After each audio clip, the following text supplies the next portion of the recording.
Imagine throwing 6 years of your life. And I mean, literally, thousands of hours of studying just completely out the window. Yeah, not to mention the crippling student debt. Right, exactly. All of that gone just because you couldn't take your eyes off a cheat sheet for a single exam. It's just wild. Hey. But in the summer of 2025, that's exactly what happened. Nearly 200 future medical professionals did exactly that. They were caught in this massive, orchestrated, high-tech ring to basically game the gateway exam of their entire profession. Yeah, and it forced the national testing agencies to go into a complete, absolute lockdown. Which is, the ultimate nightmare scenario for higher education. Oh, totally. And honestly, it's the most visible, undeniable symptom of a system that is just in profound distress right now. Welcome to the deep dive. For you listening, we know you're here because you want to get past all the noise. You want to find the real structural mechanisms behind the headlines without, drowning in information overload. Right. And today, our mission is to unpack this systemic, escalating crisis within speech-language pathology, which is a field known as SLP. We're exploring what researchers are calling the critical thinking gap.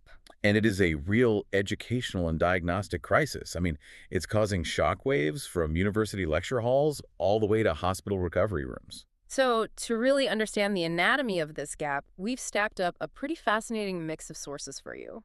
We're looking at the really intense recent policy updates from the Educational Testing Service, the ETS regarding the Praxis exam. Right, the big gateway test. Exactly. And to get the unvarnished, boots on the ground reality from the trenches, we have a trove of raw, completely anonymous social media threads from the Medical SLP Forum. Which are eye-opening, to say the least. Oh, completely. And to anchor all of this in actual cognitive science, we're pulling from some heavy-hitting academic researchers. We're looking at the work of Juliana Catania, Patrick Finn's seminal research, and Emily Tom's latest findings. The really startling thing is the through line connecting all these completely different sources. I mean, from dry testing manuals to vented frustrations on Facebook to peer-reviewed cognitive science. Yeah, they're all mapping the exact same alarming reality just from different elevations. Exactly. So let's start at the highest elevation, which is also the most visible. That 2025 Praxis cheating scandal. This was the spark that really lit the current fire. Right, because you have to look at the sheer desperation driving these graduate students. I mean, they are staring down the barrel of massive student debt. Yeah, and they've invested years of their 20s into clinical rotations. Their entire professional existence hinges on this one standardized test. It's a massive bottleneck. And if we examine the specific timeline provided by the ETS and the American Speech-Language Hearing Association, it's pretty grim. Yeah, walk us through what actually went down. So in June and July of 2025, the SLP Praxis examination was officially compromised. The data from ETS states that 25 candidates violated their confidentiality agreements. They were actively harvesting and distributing the exam questions and answers. And I think we need to clarify what harvesting means here.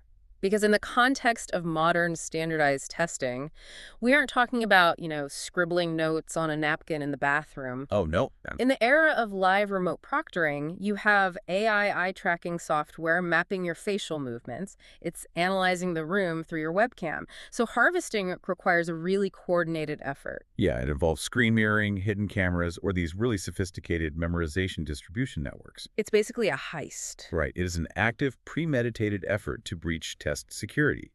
And for those 25 individuals, the consequences were severe. I mean, they were caught, their scores and upcoming appointments were completely canceled, and they received a 2-year ban from taking any ETS test. Wow. A 2-year ban essentially stalls your entire life. You literally cannot practice. Exactly. Your cohort moves on, you have to explain this huge gap on your resume, and your student loans enter repayment without a professional salary to support them. It's devastating. But the fallout didn't stop with those 25 people, right? No, it extended way beyond them. While ETS worked to scrub all this confidential information from online repositories, they identified 155 other candidates who had accessed this compromised material. Just to gain an unfair advantage. Right. And for those individuals, their scores were canceled, and they were hit with a 90-day waiting period to retest. So we are talking about nearly 200 future clinicians involved in an effort to bypass the foundational knowledge check of their entire medical field. Yeah, and ETS was forced into a massive, immediate policy shift just to plug the hole. Starting June 1st, 2025, for any test taker attempting the SLP or audiology praxis via live remote proctoring, meaning taking it from a laptop at home, there is an utterly zero tolerance, no unscheduled breaks policy. The physical and psychological toll of that rule is just immense. According to the ETS bulletin, if you take an unscheduled break during a live session like, even just standing up to use the bathroom, it immediately invalidates your test. Immediately.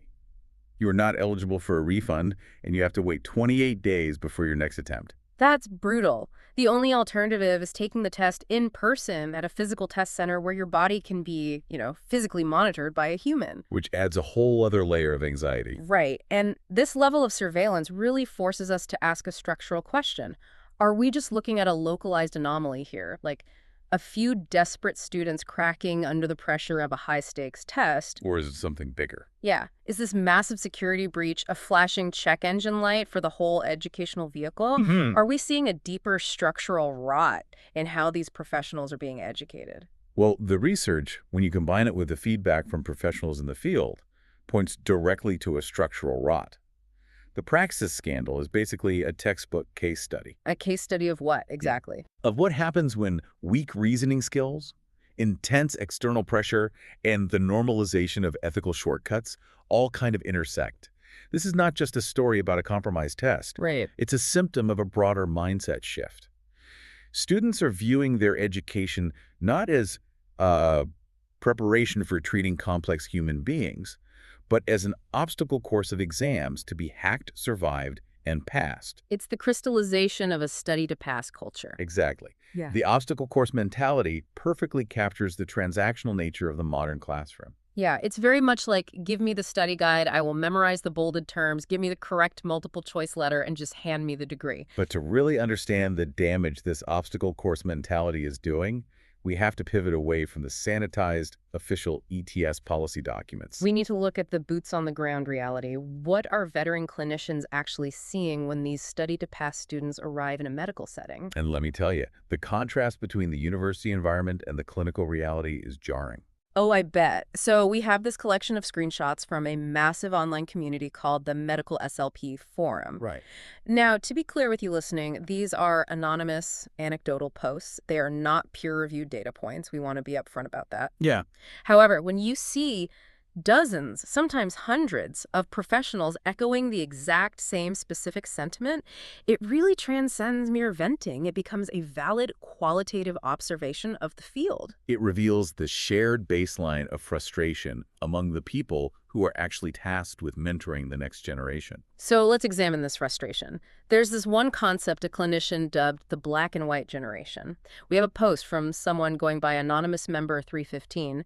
They're a veteran clinician with 9 years of full-time medical SLP experience, now working in schools. Okay, what do they say?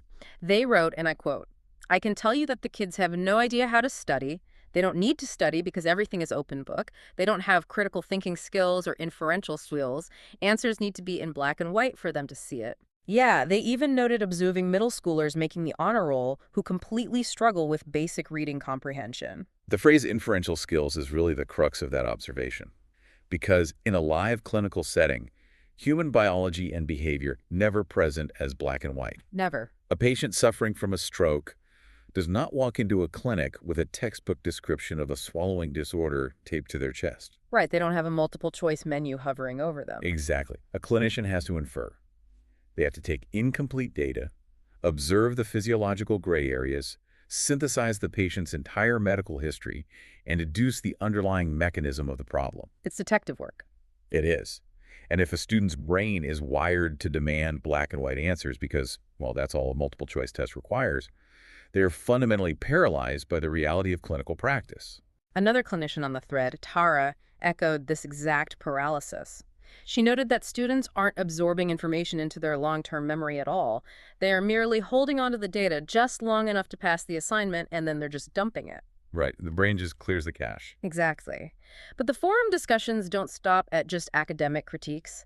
They quickly escalate into this really heated debate about societal structures and work ethic. Because the professionals are desperately searching for a root cause for the cognitive paralysis they're witnessing every day. Yeah, and we see anonymous member 291 stepping in. They noted that during their own time in graduate school, a full third of their cohort exhibited serious lapses in basic reasoning. A third. That's a huge portion of the class. Right. And professors were forced to constantly repeat foundational information, which ended up halting the progress of the entire class. This member frames the issue entirely around work ethic. How so? They argue that graduate school is fundamentally designed to push students to their limits, and this current generation simply has not experienced that level of necessary friction. Which brings us to perhaps the most explosive comment in our stack of sources from anonymous member 311. Yes, and before we dive into this specific quote, we need to issue a very clear disclaimer to you, the listener. The commentary we're about to explore touches on some highly charged socio-political viewpoints. Yeah, stuff regarding parenting styles, public education policy, and general generational differences. So, to be completely clear, we are absolutely not endorsing, validating, or taking sides on any of these viewpoints. Our role here is purely observational. We are reporting these comments to show you the intense blame-shifting and deep ideological frustration that is currently boiling over within the profession. We're basically analyzing the pressure in the room, not advocating for a specific political valve. Exactly. So with that understood, Anonymous 311 pulls absolutely no punches. They attribute these clinical deficits to a total lack of, quote, intellectual curiosity. Yeah. They claim students refuse to read textbooks, constantly asking only one question. Is this important for me to know to pass the test? The study to pass mentality again. Right. They describe a cohort lacking basic life skills, completely paralyzed by social anxiety when forced to speak to adult strangers, and possessing no intrinsic motivation for the field whatsoever. And the most revealing part of that post is where the clinician directs the ultimate blame. Oh, yeah. They point the finger squarely at broader societal structures. They explicitly state it is not the student's fault, but rather the result of helicopter parenting, school systems that prioritize participation awards over actual performance metrics, and massive grade inflation. And they also heavily implicate the COVID-19 pandemic and the rise of artificial intelligence as huge accelerating factors. Right. And while the sociological diagnosis is definitely up for intense debate, the sheer exhaustion radiating from that statement is the data point we really have to focus on. It's palpable. Graduate educators and seasoned clinicians feel like they are being forced to teach foundational resilience and basic communication skills alongside complex neuroanatomy. And the mention of AI is the technological elephant in the room that we just cannot ignore. Another anonymous poster in that same forum detailed a conversation with their partner, who is a college professor. What did they find? Well, over the last 3 to 4 years, this professor has tracked a massive spike in academic dishonesty. They estimate that half of their students are using generative AI to write essays, and a quarter are actively caught cheating on exams. The conduct boards are completely overwhelmed. That makes total sense because AI is the ultimate frictionless enabler of the study to pass culture. How so? Well, if the only objective is to produce a document that satisfies a rubric and secures a passing grade, AI accomplishes that in 3 seconds. Right, without breaking a sweat. Exactly. But cognitive friction is the absolute prerequisite for learning. Wrestling with a difficult concept, organizing chaotic thoughts into a coherent paragraph, failing, and trying again. That is how the human brain builds the neural pathways required for real clinical reasoning. AI bypasses the workout entirely. It does. It does the lifting for you so your muscles never grow. So we have this massive, glaring disconnect. Another user, anonymous member 627, who easily passed the Praxis, expressed genuine shock that people take the exam multiple times and fail. Their program director famously told them, you just need a pulse and some basic critical thinking to pass. Right, which sounds incredibly dismissive. Yeah, but if the test is supposedly that straightforward, why are students taking on 6 years of gruelingly expensive education, saddling themselves with debt, only to arrive in clinics terrified of ambiguity, relying on AI, and resorting to organized cheating rings? What is structurally broken in the education machine? Exactly. What's going wrong? Well, to find the actual mechanism of that failure, we have to transition away from the symptoms. We have to move past the social media venting and the testing scandals and actually look at the cognitive science. Let's bring in the researchers. Right. Researchers have been rigorously mapping why this reasoning gap exists. The work of people like Patrick Finn, Juliana Catania, and Emily Tome provides empirical data that really validates the raw, anecdotal complaints of the clinicians we just talked about. And I think we need to define our terms here. We've been using the phrase critical thinking pretty heavily, But in corporate and academic spaces, it has completely devolved into a hollow buzzword. Oh, absolutely. It's the phrase everyone slaps on their LinkedIn profile. I am a dynamic, synergistic, critical thinker. Right, it means nothing. So we need to strip the corporate gloss off of it. How do these researchers actually define the mechanics of critical thinking in a high-stakes medical environment? Redefining it is the foundational step. The research, specifically Catania's work, defines critical thinking in healthcare not as an innate talent you were just born with, but as an active, relentless, and continuous process. A process of what? It is the specific mechanism of taking theoretical knowledge from a textbook, colliding it with the messy, specific information of a live patient, and defining a problem. Okay, so applying theory to reality. Yes, and crucially, it is continuous, because that problem must be revised the moment new clinical data is gathered, all the way until a final secure diagnosis is reached. So it requires a deeply iterative mindset. You formulate a hypothesis, test it against the patient, watch it fail, and then you have to rebuild it. Right. It is the exact opposite of the multiple choice mentality where you pick C and just walk away. And Wade, Tavris, and Gary, who are heavily cited in Finn's research, define the concept brilliantly. They state that critical thinking is the ability and willingness to assess claims and make objective judgments on the basis of well-supported reasons and evidence, rather than emotion and anecdote. Rather than emotion and anecdote. That phrase is a massive landmine in a field entirely driven by human empathy, and we definitely have to explore the danger of that later. We will.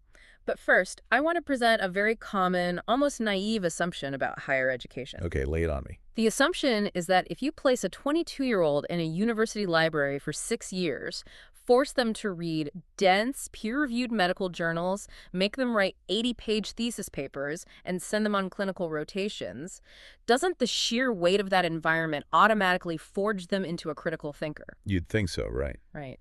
Doesn't higher education impart this skill by a sort of intellectual osmosis? That assumption is the exact target that Finn and Tome's research aggressively dismantles. The belief that critical thinking naturally emerges as a byproduct of simply being in a rigorous academic environment is a complete systemic delusion. A delusion held by the universities themselves. By the entire pedagogical framework, they refer to it as the implicit approach to teaching. Meaning they imply it rather than teach it directly. Exactly.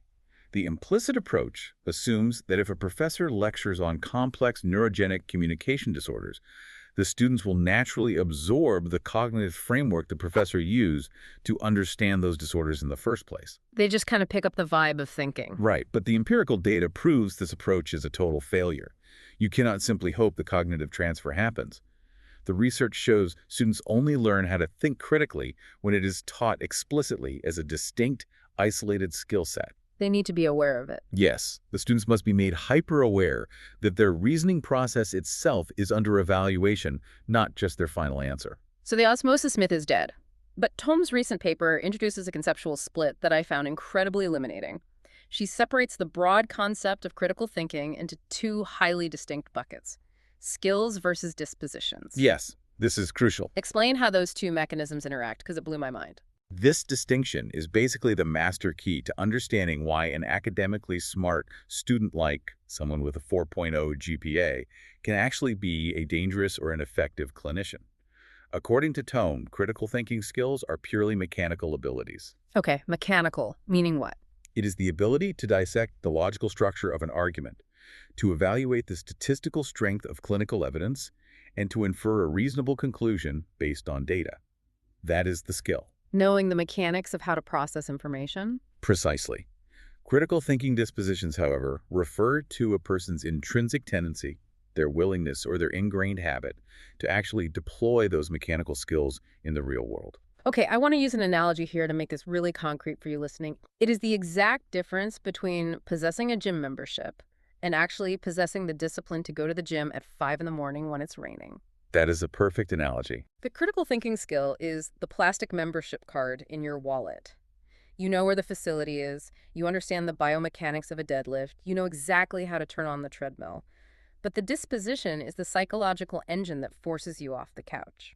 Right, you have to actually use the equipment. Exactly. You can possess all the cognitive skills in the world. You can know exactly how to deconstruct the methodology of a flawed medical journal article. But if you are intellectually lazy, complacent, or fiercely protective of your pre-existing beliefs, you simply won't use this skill. You'll just leave the card in your wallet. Yeah, you will scroll past the data and hunt for the comforting black and white answer. That analogy captures the exact failure point. Tome explicitly argues that possessing the mechanical skills of critical thinking is entirely insufficient if the practitioner lacks the disposition to ignite them. And she outlines a scenario that perfectly illustrates this, right? She does. Imagine a graduate student who performs brilliantly in a classroom setting. A guest speaker comes in and presents a flawed new therapy device, and the professor assigns the students to critique it. Because there is a grade attached, the student flawlessly deploys their critical thinking skills, tearing the device's claims apart. They get an A. So they have the skill. They absolutely have the skill. But later that evening, that exact same student is scrolling through social media, sees a popular SLP influencer touting an unverified pseudoscientific treatment, and immediately accepts it as gospel truth. They even fiercely defend it in the comments against any skepticism. That is wild. They only utilize the cognitive skill because a professor forced them to for an external reward. Exactly. When left to their own devices, they completely lacked the internal disposition to protect their own mind from bad information. They lack the mental habit. Tom creates a really stark contrast between the critically thinking student and the non-critically thinking student. How does she define them? The critical thinker is defined by inquisitiveness, self-efficacy, and profound open-mindedness. They are actively willing to demolish their own viewpoint the moment superior data arrives. Which is hard to do. It's incredibly hard. The non-critical thinker, on the other hand, is defined by complacency, self-doubt, and closed-mindedness. They will actively disregard or distort new clinical data specifically to protect their established viewpoint and basically save cognitive energy. And this connects flawlessly back to the study-to-pass culture we saw in the Praxis scandal. How so? Think about it. The critical thinker pursues the correct answer out of a deep internal curiosity about how the world works. The non-critical thinker pursues the correct answer solely to extract an external reward. The passing grade, the diploma, the license. I see. If the external reward is the only motivation, the mechanism of achieving it becomes completely irrelevant. If AI or a stolen cheat sheet gets you the external reward faster and you have no disposition for truth-seeking, cheating becomes the most logical path. Because the disposition for truth is just completely missing. So we have isolated the disease here. We know why the educational system is failing to produce critical thinkers, but we have to pull this out of the theoretical realm of academia. Why does this actually matter? Right, what are the stakes? Because some might argue, look, graduate school is a stressful game. Once they get the degree and get into a real hospital, the reality of the job will force them to figure it out. But a hospital is not a multiple-choice exam. No, it's not. And when a clinician lacks the disposition for critical thinking, the result isn't just a lower GPA. The result is direct physical and psychological harm to a patient.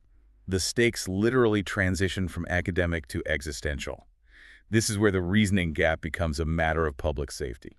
Now, I want to push back on this from a philosophical angle, kind of playing devil's advocate for the listener. I'm not for it. Speech-language pathology, much like nursing, social work, or counseling, is intrinsically a helping profession. The entire architecture of the job is built on human empathy, compassion, and a desperate desire to heal suffering. So, if educational institutions drill into these students that they must be coldly analytical, objective data processing machines, do we not risk extinguishing the very human element that makes them good caregivers?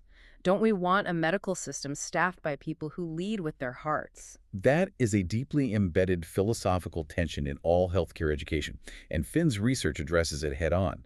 Finn argues that rigorous critical thinking does not require the amputation of human emotion at all. It doesn't. No. Emotion and clinical decision-making are symbiotic. Emotion is the motivator. The profound feelings of compassion, the heartbreak of watching a child struggle to communicate, that is the fuel. That empathy is the engine that drives a clinician to spend hours researching the most effective, safest possible treatment for their patient. Okay, so empathy is the fuel, but it cannot be the navigation system. Precisely. Emotion cannot serve as the reason for a clinical decision, nor can it ever substitute for empirical evidence. Finn heavily warns against the trap of emotional reasoning. What does that look like in practice? The trap assumes that because a clinician feels fiercely passionate about a belief, or because they possess an overwhelming empathetic desire for a specific treatment to cure a devastated family, that the treatment is therefore effective. So if emotion is the gas pedal, critical thinking must be the steering wheel. If you are blinded by your own empathy and just mash the gas pedal to the floor without steering, you're going to drive the patient right off a cliff. That is exactly right. And if we refuse to use that steering wheel, we instantly fall prey to our own cognitive biases. Finn actually cites the foundational psychological research of Keith Stanovich on this. What did Stanovich find? He categorizes human beings as cognitive misers because the human brain consumes an enormous amount of metabolic energy. Thinking critically, analyzing conflicting data, and wrestling with ambiguity literally burns calories and causes cognitive fatigue. It's exhausting. It is physically exhausting. So evolutionarily, our brains want to conserve energy. We subconsciously rely on mental shortcuts and oversimplifications to process the world with less friction. So we are biologically wired to crave the black and white answer because the gray area is exhausting to navigate. We crave the absolute, and the most pervasive, dangerous shortcut in a clinical environment is confirmation bias. Let's unpack that. We possess a heavy subconscious preference for evidence that validates our pre-existing beliefs, and we actively ignore, distort, or attack evidence that threatens those beliefs. The way Finn framed the internal monologue of confirmation bias was really chilling to me. He wrote that when we are presented with clinical evidence that we want to believe, evidence that aligns with our hopes, our empathy, or our training, we subconsciously ask ourselves a very lenient question. Can I believe this? Where the bar is so low. Exactly. We look for the absolute minimum threshold of plausibility to accept it. But when we are confronted with evidence that contradicts what we want to believe, our brain shifts into defensive mode. We ask a fiercely rigid question. Must I believe this? The walls go up. We suddenly adopt the persona of a rigorous skeptic demanding impossible, infallible levels of proof before we will accept an uncomfortable truth. Can I believe this versus must I believe this? The dual standard is the operating system of confirmation bias. And in a helping profession, this is not merely an academic fallacy. It is the direct pathway to the endorsement and perpetuation of pseudoscience. Which brings this deep dive to a very dark but necessary turning point. To illustrate the catastrophic cost of this reasoning gap, Finn's research unpacks one of the most terrifying case studies in modern therapeutic history. It's a hard one to talk about. It really is. It revolves around a practice called facilitated communication, or FC. Let's build the context for the listener. What exactly is the physical mechanism of facilitated communication? Well, facilitated communication, which is sometimes rebranded today as supported typing, is a highly controversial method. It was introduced with the claim that it allows nonverbal clients, frequently individuals with severe autism, profound intellectual disabilities, or cerebral palsy, to communicate really complex thoughts. And the foundational premise of FC is what? The premise is that the client actually possesses fully intact, age-appropriate language and cognitive abilities, but severe neuromotor impairments trap them inside their own bodies, preventing them from speaking or pointing independently. So the idea is that the intelligence is trapped inside a broken machine. That is the narrative, yes. To bypass this, a trained facilitator provides physical support. The facilitator holds the client's hand, wrist, or forearm, supposedly stabilizing their motor tremors, while the client extends a finger to point at letters on a keyboard or a letterboard, slowly typing out messages. And when this method first gained traction in the late 80s and early 90s, the reaction wasn't just positive, it was euphoric. The media hailed it as a literal medical miracle. It was an absolute sensation, because suddenly individuals who had been locked in silence their entire lives were purportedly typing out deeply profound, grammatically flawless sentences. They were writing poetry, expressing complex emotional insights, and demonstrating high-level intellect. Right. And for parents who had spent decades desperate to connect with their children, and for deeply empathetic clinicians desperate to help, FC was the holy grail. It answered that lenient question, can I believe this? With a resounding yes, because the emotional payoff of believing it was just astronomical. But the critical thinking steering wheel was completely absent. No one stopped to ask the hard mechanistic questions. The skepticism was completely overridden by the empathy. Exactly. But the scientific community eventually demanded empirical validation. In 1994, researchers Shane and Kearns designed a brilliantly simple, rigorous study to test who was actually generating the messages. How did they test it? They set up a controlled environment using a T-shaped physical barrier, completely separating the visual field of the facilitator from the visual field of the client. So they are sitting together, their hands are touching, but they cannot see the same stimuli on the screen in front of them. Correct. Right. The researchers would simultaneously flash a picture to both of them. When both the facilitator and the client were shown a picture of an apple, the typed word was apple. Makes sense. But the crucial test was when the stimuli diverged. If the nonverbal client was shown a picture of a dog, but the facilitator, who was holding their hand, was shown a picture of a cat. Let me guess. The fingers moved across the keyboard and typed the word cat. That is just devastating. The client saw a dog. The only person in the room who saw a cat was the facilitator, meaning the client was not communicating at all.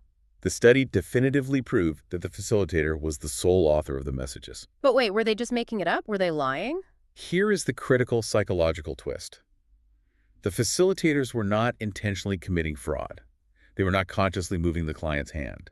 It was the manifestation of the ideomotor effect. Oh, the same psychological mechanism that makes a Ouija board work at a sleepover. Exactly the same mechanism. The facilitator's intense subconscious expectation of what the word should be caused, microscopic, involuntary muscle movements in their own arm.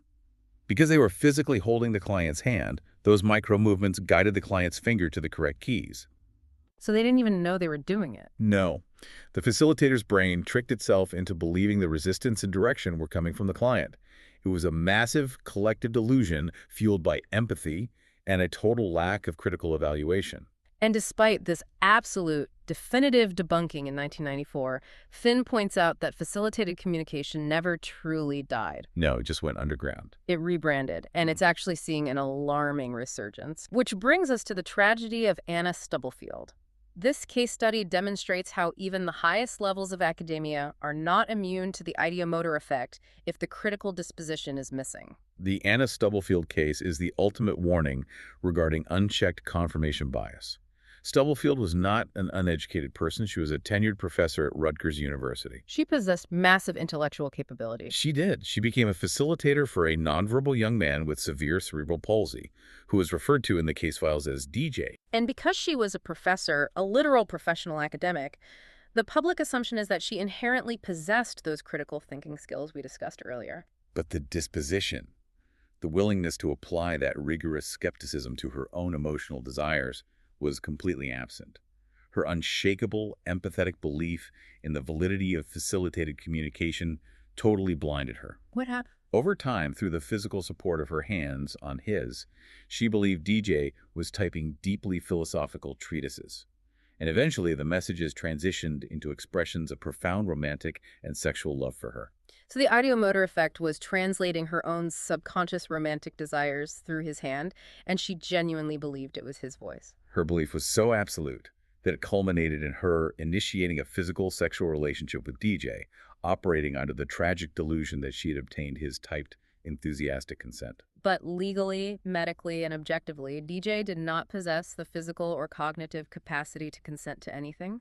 The communication was entirely a projection of her own mind. And when the reality came to light, Stubblefield was tried and convicted of aggravated sexual assault. The fallout was apocalyptic. It was a violation of DJ, a catastrophic trauma for his family who had trusted her, and the total destruction of Stubblefield's own life. Because her absolute inability to question her own empathy-driven assumptions, to stop and ask, must I believe this, led to an irreversible tragedy. It's the darkest possible outcome. So we have to connect the dots for the listener here. Why do we spend this much time exploring a dark, extreme case of sexual assault in a deep dive that started with a Praxis exam cheating scandal? It's the terminal velocity. Yes, we explore it because this is the terminal velocity of the study to pass culture. If an educational system only trains students to memorize vocabulary words to beat a remote proctored test, but never instills the ironclad disposition to aggressively audit their own biases, to demand empirical evidence, and to fight their own cognitive laziness, you unleash clinicians into the world who are highly susceptible to pseudoscience. And when a medical professional embraces pseudoscience because it feels good emotionally, vulnerable human beings get hurt. The metric for failure is not a low grade on a transcript. The metric for failure is human lives, dignity, and safety. Absolutely. We have spent the first half of this deep dive diagnosing a very severe structural disease in the educational pipeline. We've observed the symptoms through the cheating rings and the burnout on Facebook. We've broken down the cognitive mechanics of skills versus disposition. And we've witnessed the disastrous real-world consequences of empathy divorced from evidence. Now we must pivot to the prescription. How do we actually cure this? If osmosis is a myth, how do you take an exhausted 23-year-old graduate student and actively wire their brain to think? The cure, which is synthesized from the research of Tome, Finn, and Catania, demands a radical structural overhaul of curriculum design. It requires abandoning the implicit hope of osmosis and replacing it with relentless, explicit instruction. You have to stop hoping they absorb it, look them directly in the eye, and say, "We are now teaching you how to think. Here is the manual." Explicitly. Finn's research highlights a revolutionary model implemented by the SLP program at Wichita State University. What did they do? The faculty recognized their students were highly proficient at memorizing theory, but were completely freezing when forced to connect that theory to a live clinical practice.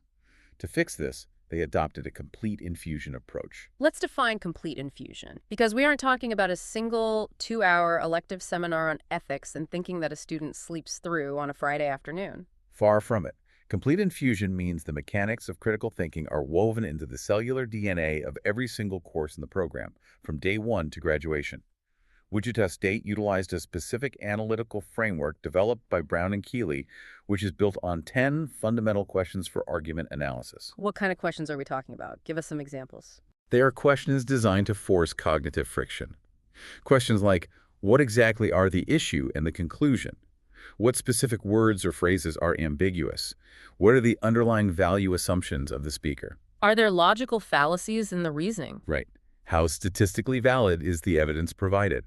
Are there rival causes that could explain this data? Let's pull this out of the abstract and actually apply it. Let's create a hypothetical scenario to show the listener how a student trained in this complete infusion model would react. Okay, set the scene. Let's say a smooth-talking sales rep comes into the clinic pushing a brand new, expensive vibrational cranial massage helmet that he claims cures stuttering in children. A student trained in the obstacle course method might just look at the glossy brochure, see some graphs, and accept it. How does the Wichita State student process this? The Wichita State student immediately deploys the 10 questions. First, they look for ambiguous words. The brochure says the helmet optimizes neural flow. The student stops and asks, what is the exact biological definition of neural flow in this context? Is that a medical term or marketing jargon? Then they look for rival causes. Exactly. The sales rep claims 10 children used the helmet and their stuttering decreased by 40%. The critical thinker asks, were these children simultaneously receiving traditional speech therapy? Did they undergo a massive change in their home environment?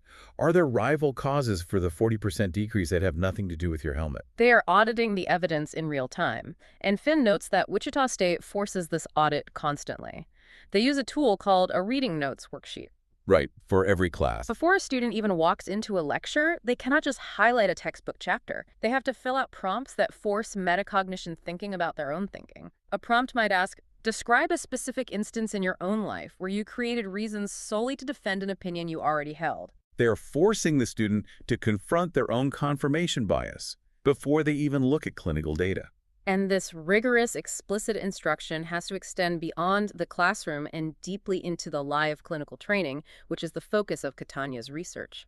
Yes, Catania wanted to isolate what specific pedagogical tactics actually trigger critical reasoning when a student is face-to-face with a patient. Because the students in her study were brutally honest. They stated that reading lists of symptoms off a PowerPoint slide does absolutely zero to prepare them for the chaos of a live human being. PowerPoint is sterile. Humans are messy. Catania found that students require heavily scaffolded case-based learning driven by visual video evidence of real patients. But she discovered a massive caveat during the remote learning era of the pandemic, didn't she? She did. Just handing a student a video of a patient struggling to swallow and saying, analyze this, is highly ineffective. The student doesn't know what they don't know. They are staring at the video, but they don't have the foundational pattern recognition to know what is abnormal. To bridge that gap, the student requires an expert clinician standing right next to them, physically pausing the video, and engaging in think-aloud modeling. The expert must literally speak their own internal subconscious monologue out loud. They have to make the invisible friction visible. I am pausing the video here. I am looking at the elevation of the larynx during the swallow. Because I see an asymmetrical delay on the left side, I am immediately ruling out diagnosis X, which increases my suspicion of diagnosis Y. Therefore, my next physical test will be Z. The student gets to listen to the engine of the expert's brain working. And once the student attempts to replicate that process, Catania emphasizes the absolute necessity of auditing the thought process, not just grading the outcome. The traditional model relies on the grade. Right. If a student evaluates a patient and guesses the wrong diagnosis, the professor says, "Incorrect, you get a C." But that feedback is completely useless for cognitive growth. It's just a penalty. It doesn't fix the machine. To fix the machine, the educator must sit down with the student and forensically reconstruct how the student arrived at the wrong answer. Walk me through your logic. What data point did you overvalue? What vital sign did you ignore because it didn't fit your hypothesis? This individualized, process-oriented feedback is the most powerful tool for building the critical disposition. But let's be honest about the reality of the healthcare system here. Auditing the internal logic of 20 different graduate students requires an astronomical amount of time, patience, and emotional bandwidth from the educators. Which loops us right back to the social media threads we read earlier. The educators and veteran clinicians are drowning in massive caseloads, insurance paperwork, and administrative bloat. They're completely exhausted. Delivering that level of individualized mentorship is nearly impossible in a burned-out system. It is a brutal catch-22. The system demands highly trained thinkers, but refuses to allocate the time and resources required to train them. However, Tome's latest paper does offer some highly practical, low-resource tactics that professors can deploy to build this mental muscle. One of the most effective is the website critique exercise. I found this exercise brilliant because it gamifies the skepticism. How does the website critique work? Tome suggests assigning students to venture out into the wild west of the internet and locate a highly popular, slickly produced treatment website. Perhaps a product being aggressively marketed by influencers to parents of children with autism. Okay, they find a suspect site. Then what? The student's assignment is to become a professional mythbuster. First, they must hunt for logical fallacies buried in the marketing copy. They highlight hasty generalizations, slippery slope arguments, and appeals to emotion. They dissect the emotional manipulation. Then, they take the specific medical claims made on the website and cross-reference them with actual peer-reviewed scientific literature databases. They have to prove, with data, why the website is scientifically hollow. It trains the reflex. Instead of passively scrolling and letting slick marketing bypass their critical filter, it builds the mental habit of immediately asking, wait a minute, show me the methodology, show me the data. It builds the disposition to fight back against bad information. And cultivating that reflex is not a destination you reach upon graduation. It is a lifelong, daily endeavor. Which brings us to the final and perhaps most humbling piece of cognitive science in our source stack. Yes, Tome cites this fascinating research by Papp and colleagues regarding the life cycle of critical thinking. Because we have this pervasive cultural assumption that once you reach a certain level of mastery, once you are a veteran clinician with 20 years of experience or a tenured university professor, you are permanently inoculated against bad reasoning. You've achieved cognitive enlightenment. You have a titanium shield against confirmation bias. Right. But the research shatters that illusion. Papp's work warns of a phenomenon known as the devolution of the expert. The data shows that even the most highly accomplished, rigorous thinkers can temporarily devolve into what researchers term challenge thinkers. It's wild to think about. You can actively regress and lose the skill you spent decades building. And the triggers for this regression are universally human. Severe stress, chronic fatigue, emotional burnout, or personal crisis. Think of it like muscle fatigue in an elite marathon runner. A professional runner has flawless biomechanical form. They know exactly how their foot should strike the pavement.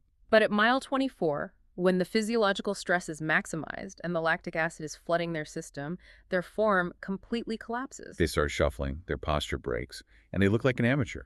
The knowledge of how to run hasn't vanished from their brain, but the systemic exhaustion forces their body to default to the path of least resistance just to survive.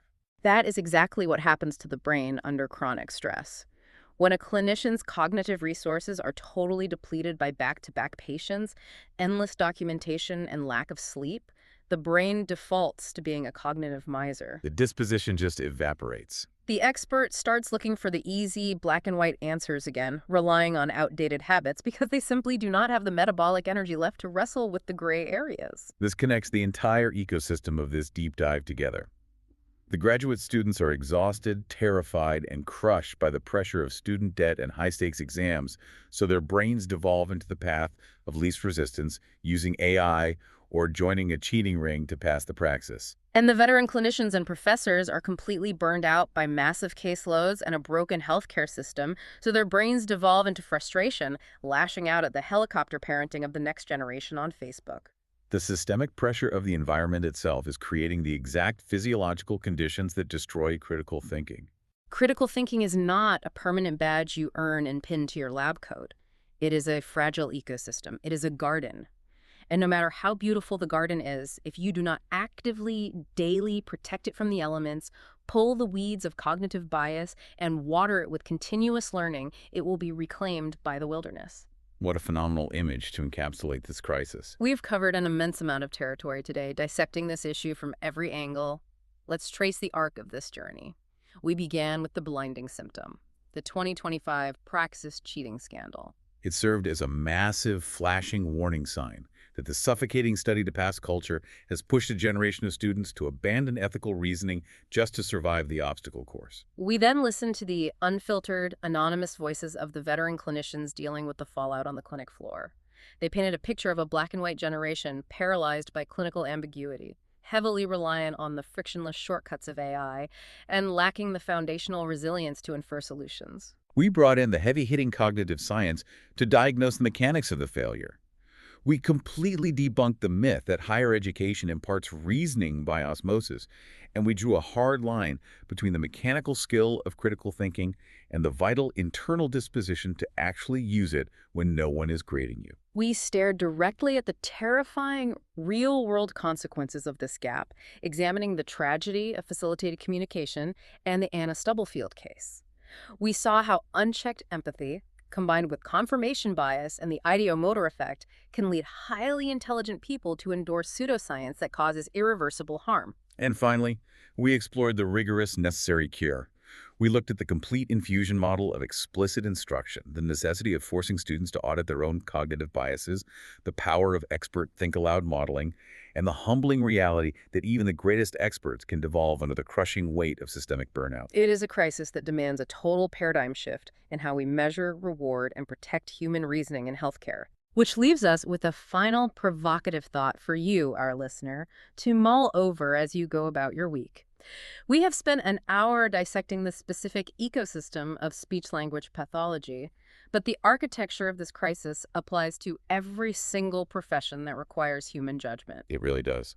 If the primary systems we currently use to measure success, the GPA, the standardized multiple choice test, the corporate performance review, can be so effortlessly hacked by AI, by rote memorization, and by ethical shortcuts, then our foundational definition of success is fundamentally flawed. We're measuring the wrong things. Perhaps the ultimate test of a clinician, an engineer, a teacher, or a leader isn't the sheer volume of data they possess when they are handed a diploma.